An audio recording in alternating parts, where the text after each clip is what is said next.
We're the only originals on our block. We're all young families, just coming back from the war. You had to be a veteran to buy the house. We had more naysayers trying to talk us out of moving into that house. Many people were saying, you're making a mistake. And we said, well, if it be a mistake, it'll be our own. My name is Gus Prizer. I'm Louise Prizer. We live at 8 Lilac Lane, Levittown. My name is Marion Gilbert. We're at 5 Woodpecker Lane, Levittown, New York. My name is Betty Dubrule. I live at 11 Bobolink Lane in Levittown. We moved in the 2nd of November, 1949. So we're there, we will be there 59 years this year. It's a long time. I was we were original owners, but our house was rented until 1953. So I'm kind of the new kid on the block between these two. I came in 1953. Oh, you did? Yes. Oh, well, you were here there already. September 1953. Well, I'm Helen Schneid. I'm a true Levittowner. I moved here over 60 years ago. I was still in high school when we signed up for it. My name is Gilbert Salvage. My wife and I are original owners. Mrs. Fred chose.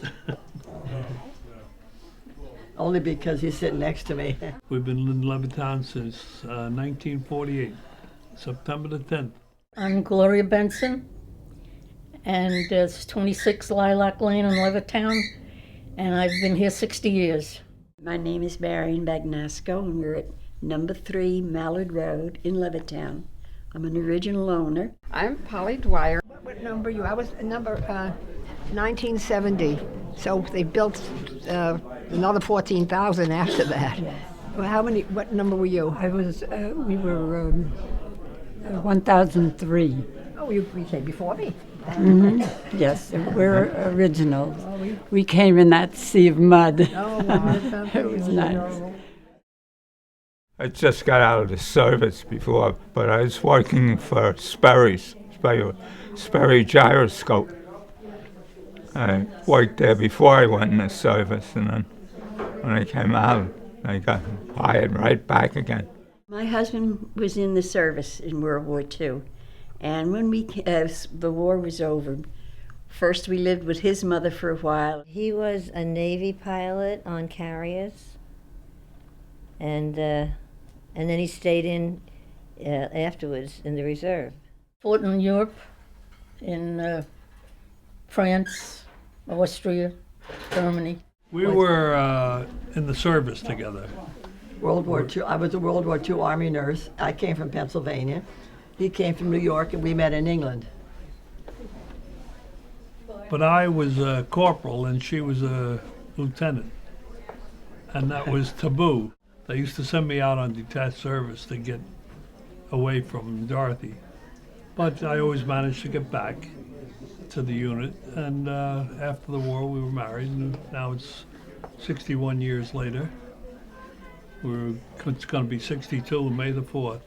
He was my best friend before the war, and I saw him off at the station when he was going overseas. When he came home, he looked at me and plain Jane here, and he always went with very glamorous girls, but he wanted to marry me, and I was just thrilled. Of course, we were looking for a place to live, but there weren't any places. You couldn't find it for love nor money. The time we were living with my mother and father. Before I moved to Levittown, I lived in 8th Avenue and 42nd Street. We were living in St. Albans in a rented apartment, an upstairs apartment, share a bath, because we had a bedroom and a kitchen. But we had to get out of there. You just couldn't find apartments after the war. There was no place to live. Everywhere we went, we either didn't have enough money or we made too much money. We saw this advertisement. It was in a newspaper about this Mr. Levitt was going to build 2,000 houses, rent them just to GIs. And so we put in an application, and we were told as soon as they had a house for us, they would let us know.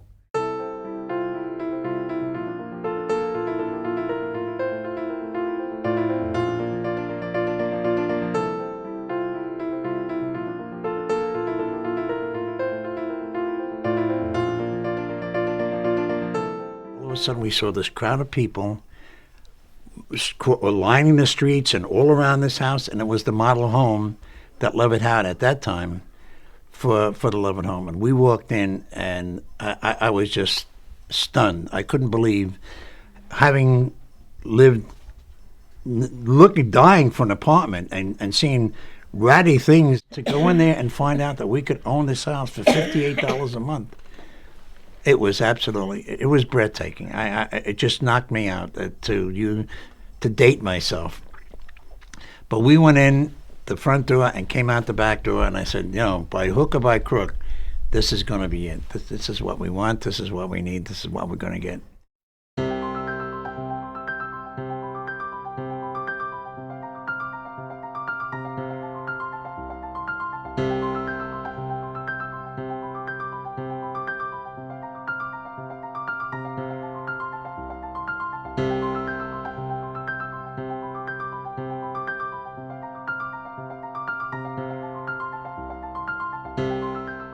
They rented for 6 years, and they finally said, buy or get out. The house only cost $84.50. It was, by today's standards, that's really something makes you stop to think. Actually, monthly payments were less than renting, so we went right for buying the house. It was $54 a month, and that included the mortgage, the interest, the fire insurance, the water, and taxes, all for $54 a month.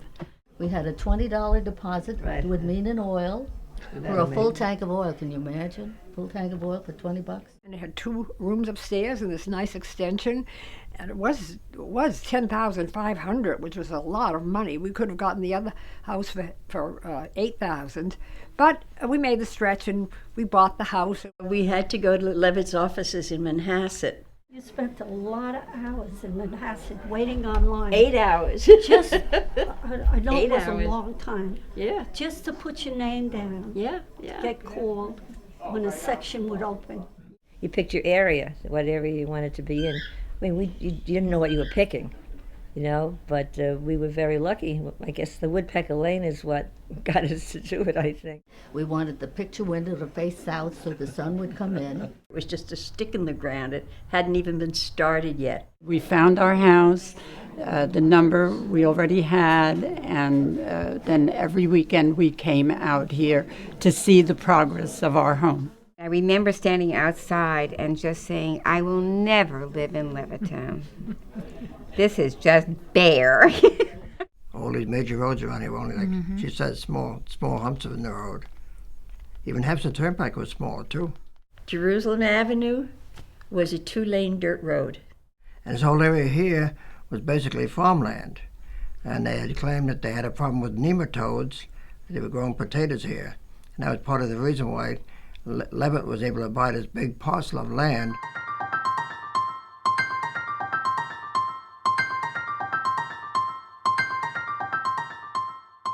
They had bulldozed most of the topsoil into the backyards itself.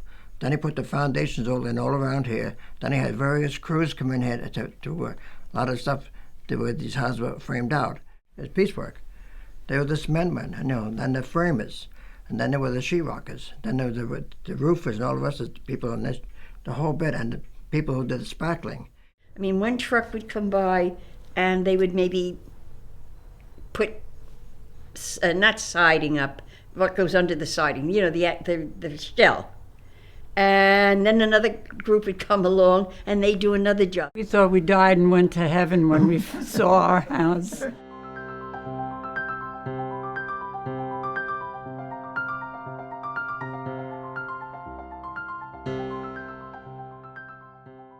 was my mother's birthday. It was September 30th we moved in here in 1949. It was a beautiful day. I remember that. It was a gorgeous day. The sun was out.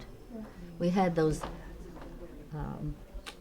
slate tiles out from the sidewalk to the house. And I thought, gee, aren't they pretty? We couldn't even afford a movie van. No. My father-in-law borrowed a truck from where he worked, Jack for sugar. And my sister and her husband helped us, 2 cars, stuff tied on the top, on the back. I don't know how many trips the guys made. And we came with 2 mattresses on top of the car because we had no money, and it began to rain. And we whizzed in. We got onto the property with the car, and my husband's taking the clothesline off the mattresses, and the next door neighbor comes out and starts pulling it. And the 2 of them put him into the house. We sit there with wet hair, and that was our first day at Levittown. First thing we did was clean the windows, wash and wax the floors, because it was the black floor throughout. Everybody learned to hate them because everything showed up. My mother said you could dust 60 times a day and she'd still find more on the floor. Well, if you dropped anything on it, it shattered. It was very, very fragile.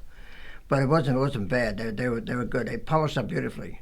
You can clean them, they would polish up fantastically. We were just thrilled. The little house was a dollhouse. It had everything, washing machine. There was the refrigerator, there was the stove. You had everything that you could just move in and live. We first moved in, of course, it was a sea of mud. Mud. Unbelievable mud. Dirt road, mud from my front door to the house across the street. No driveways, nothing. We just had your walk coming up to your door. That was all. And the slate was always too far to walk. It was always like a step and a half, and you couldn't stretch out that far. But as a neighbor would move out, you would see the nighttime the fellow neighbors taking more and more slate. So when you go down a block and you would see who could walk up without taking an extra step and a half, they would turn around and be able to walk up next. You know that they stole the slate from the guy who just moved out. There were no street lights. There was no telephones. They had telephone booths on a couple of corners that you could go and make a phone call. Nobody could call you, though. I was already expecting my first child. I went walked about a quarter of a mile to one of the phones and called my mother, and I said, "Hello, Ma, it's me. You'll have to excuse me. I have to faint now." And I fainted dead away on the floor, and she was just horrified because she couldn't get back to me. Had no address. This was not Levittown when I moved here. It wasn't named yet. And we didn't have an address. The number on my house was 1,555. That meant that was the number of house he built, and he had about 400 and something to go for the 2,000.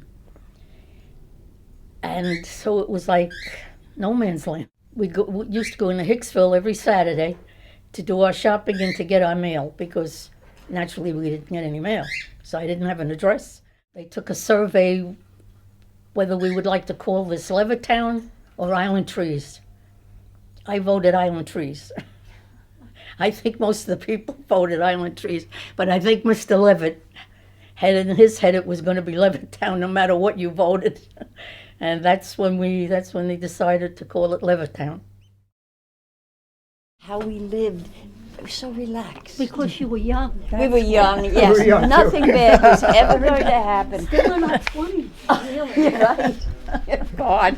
That's what most of Levittown looked like years ago. Well, that was right in the beginning. Back then, I never locked my door. You know, it was just it was just so quiet and nice, and we never think of locking a door. You know, sometimes if we were in each other's houses, we'd run back and forth to check to see if everything was all right. The kids were still asleep. I'd never do that today. Everybody just took care of everybody else. One time I had the baby carriage stuck in the mud, and the Dugan fella came and helped me pull it out. Another time the baby was sick, no car. You know, we only had one. Everybody had only one car, and the Electrolux man came, and he went and called the doctor for me. We would have buses that came out. They were 3 times a week. One bus was a meat bus. I think it was the same bus all the time that just changed what was on the shelves inside. One bus was a produce bus, and then there was a dairy bus. And that's what you bought. And also they had a welcome wagon that came around. When you were the new neighbor in the neighborhood, there was a regular welcome wagon that would come around and greet you and give you groceries and whatnot and various coupons and the whole bit.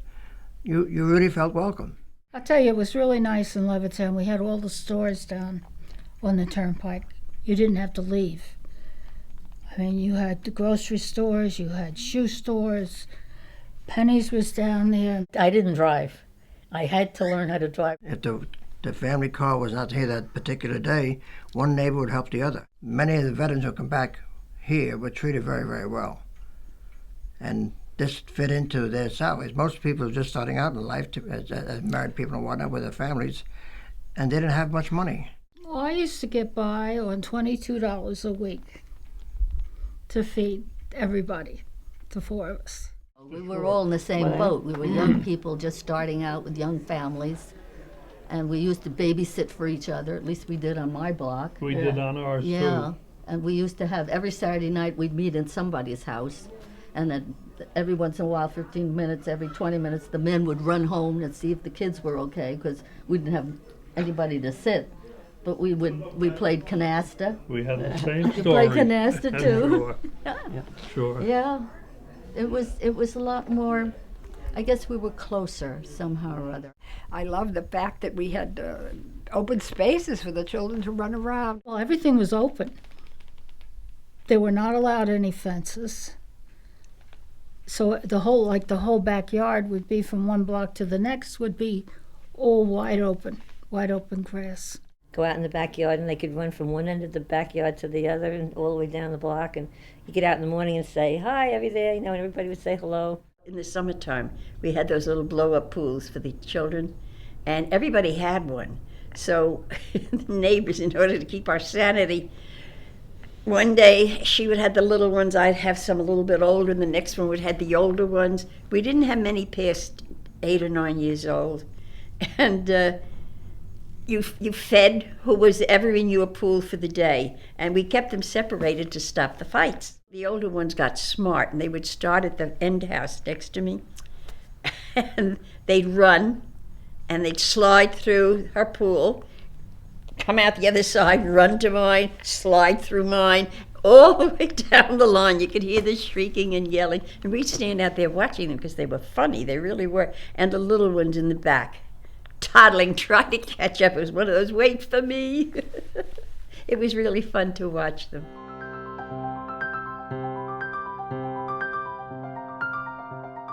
Mr. Levitt provided a lot of things. Yeah, he did. The village greens, the pools. You just had a sense of community. It really was a sense of community. I was always up in the pool with the children. My children learned to swim and dive. We really enjoyed the summers very much. There were just so many wonderful things to do. We just loved it. The pools were crowded every day. Sometimes you had to wait online to get into the pool, waiting for somebody to leave.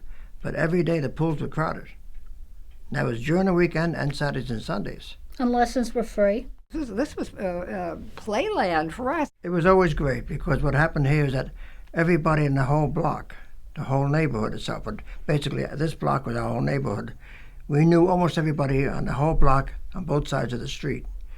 We were all in the same basic financial structure. A whole group of people on the block, like we were friends. We used to have a lot of parties. We used to get together regularly, all the way down to about 7 or 8 houses, put the children to bed, and we'd get together on one another's patios. And we'd sit and we'd talk and we'd laugh and we'd drink, we'd sing, dance, we'd have wonderful, and it was all a BYOB party. Bring your own bottle. Parties were with the group. People didn't have the means to go out and party. So it'd be like Sunday get-togethers and that type of thing, coffee clutches. They were a lot of fun. Very They inexpensive. Couple of potato chips and a little bit of potato salad. And good old Thunderbird wine. I think a half gallon or a gallon was $1.69, and we thought it was great for these Sunday afternoon get-togethers. The winter that we were there, we had a terrific blizzard. When it was all over, we put the kids to bed, we got our ice skates out, and we ice skated up and down the road. You know, you made your own fun. You really did. Levittown was a really a wonderful experiment in a way, and it worked out beautifully. But you look at the stove, how small it was. I think it's only a 3-burner stove, okay? You look at the refrigerator, it's only 7.5 cubic feet, which is small, the whole bit. And they said, wasn't it great? We could have the families all out, and we did all that cooking and everything for families and for holidays and everything else there. and we never thought about it. Nobody ever said the stove was too small. Nobody ever said that. Nobody ever said the refrigerator is too small. We never said that. We had family out on a regular basis. So you had a real home. You could share your home with your family. You could share your home with your friends and everything else. Oh, this was a dream come true. I couldn't have been happier. I mean, it was a big turning point in my life. I can tell you lots of stories about these past 60 years. We have grown. We have, people have expanded. They take care of their homes. We've been redoing as the years have gone on. We built an extension on the side of the house. That's why the room behind me now it's a dining room. Originally, we made this the dining room where we are now and made the living room out there. Then at one time, my husband took the wall down and my children became teenagers. We wanted to have parties and things. So by that time, we had the bedrooms upstairs. My husband and my father-in-law built the garage, which was where we are now. We said, the house may blow away, but the garage would always be there because of the way my father-in-law worked. It's been a moving experience, this house. Every room has been something else at one time or another. In the 50th anniversary celebration of Levittown, my husband, Frank, loved to write poetry, and he wrote a poem about Levittown. Levittown, the farms that grew houses. Levittown leaves, now where are they? The meadows and farms of a prior day.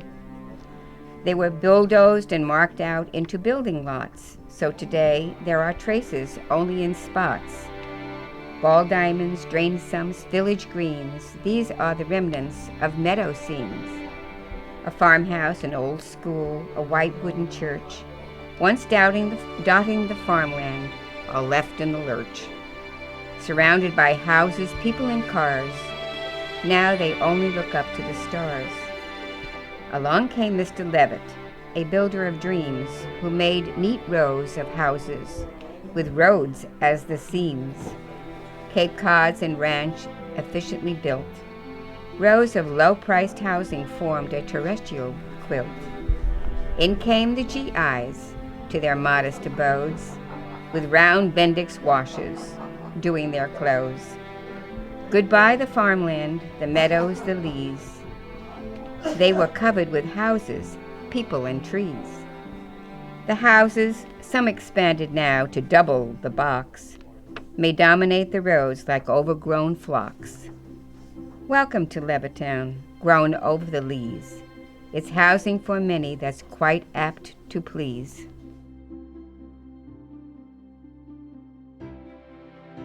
I've loved Levittown ever since I moved here. I love thinking about it. I have good memories, very good memories. I think the whole thing was a good memory. It was a very pleasant trip. I can't think of anything that I disliked about the place. It gave a start to so many people. It was liberation. We had our own home. It was really a lifesaver for a lot of the GIs that had no way to move to because they didn't have the money to do it. We were the generation from after World War II, and we were so happy to find a place to live that I think we were determined to make it work. I think we're all very, very fortunate to be Levittowners. It was an answer to a prayer. It really was. I love Levittown.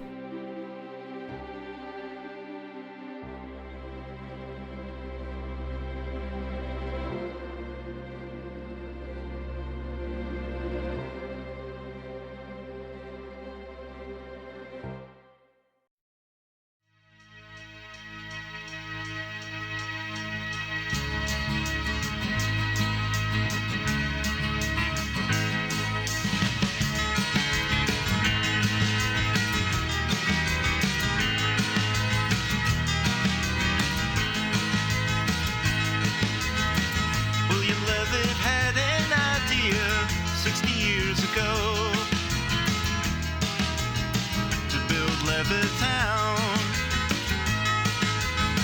devised a plan to house the veterans when they returned home.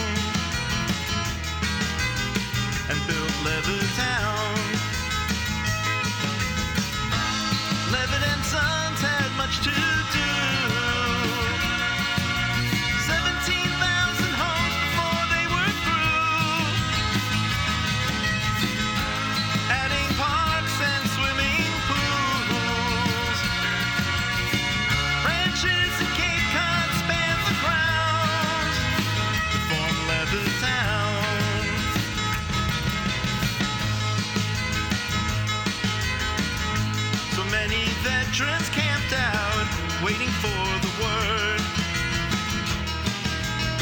Goodbye in Levittown. So revolutionary Levitt's methods were preferred. Moving to Levittown. Levitt and Sons had much to do.